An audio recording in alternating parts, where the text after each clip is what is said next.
Every city in Colorado has its own approach to getting more people off the streets and into permanent housing. Well, tonight we're taking a 360 in-depth look at two different strategies being proposed by two cities. Now, we began in Denver back in 2020. City-sanctioned campsites were placed across the city to help people in the streets during the start of the pandemic.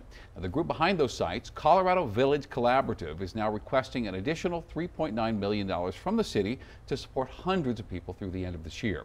Denver 7's Russell Haythorn is live at one of those sites. This is 8th and Allocate. Russell, Colorado Village Collaborative says these campsites are working. Those who live near there, they have a different story.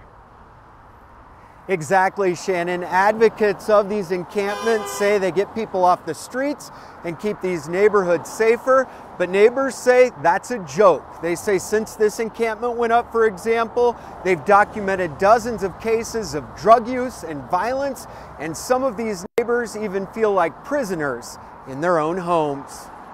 The city is poised to expand these safe spaces for homeless individuals like Melissa Ironshield. There's nobody that can get in here without permission, which advocates believe is a step in the right direction. I really support this low barrier approach, adding an alternative for folks that sleep outside to have another option. But neighbors say these safe spaces aren't as safe as advertised. Their operational policies we don't feel are enough to really protect our neighborhood.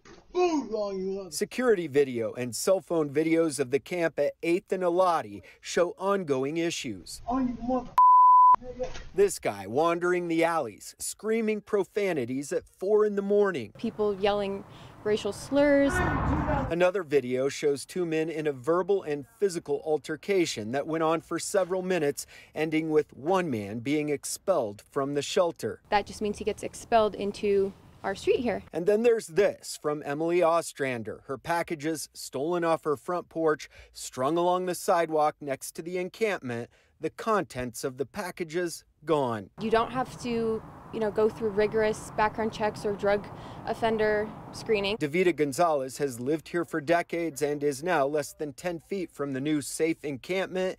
Yet she says she's never felt more unsafe in her life. There's some days I don't even come out of the house. She keeps her blinds closed on the north side of her home for as long as she can stand it. I don't want to go into depression either. Organizers and homeless advocates like Colorado Village Collaborative say these tents are safe and warm. They're designed for ice fishing. Bathrooms, showers, laundry, things that can keep them safe. You got heaters, little radios, lights and stuff, everything going on in the inside. The site is secured by fence that it's coded gate entry. But clearly that doesn't quite work to protect those outside the fence. Ostrander says there are better options. The Regis one is in the middle of an empty parking lot, hundreds of feet away from homes. To us, that makes a bit more sense. Neighbors say putting 50 people in this encampment alone is simply irresponsible.